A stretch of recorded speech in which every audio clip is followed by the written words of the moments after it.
નમસ્કાર દર્શક મિત્રો, આપ જોઈ રહ્યા છો મુંબઈ તરંગ ન્યૂઝ. હું છું એન્કર અર્પિતા પટેલ. હવે જોઈએ અગત્યના સમાચાર.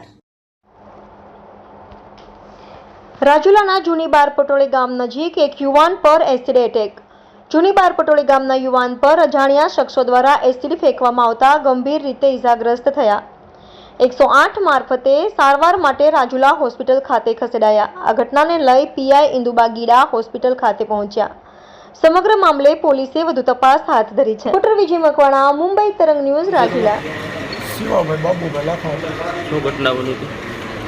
અમે કપા વેસવા જતા હતા ને અમારા કુટુંબી થાય છે બીદલભાઈ લક્ષ્મણભાઈ વાઘ, એણે અમારીમાંથી એસિડ જેવો પદાર્થ કંઈક નાખ્યો.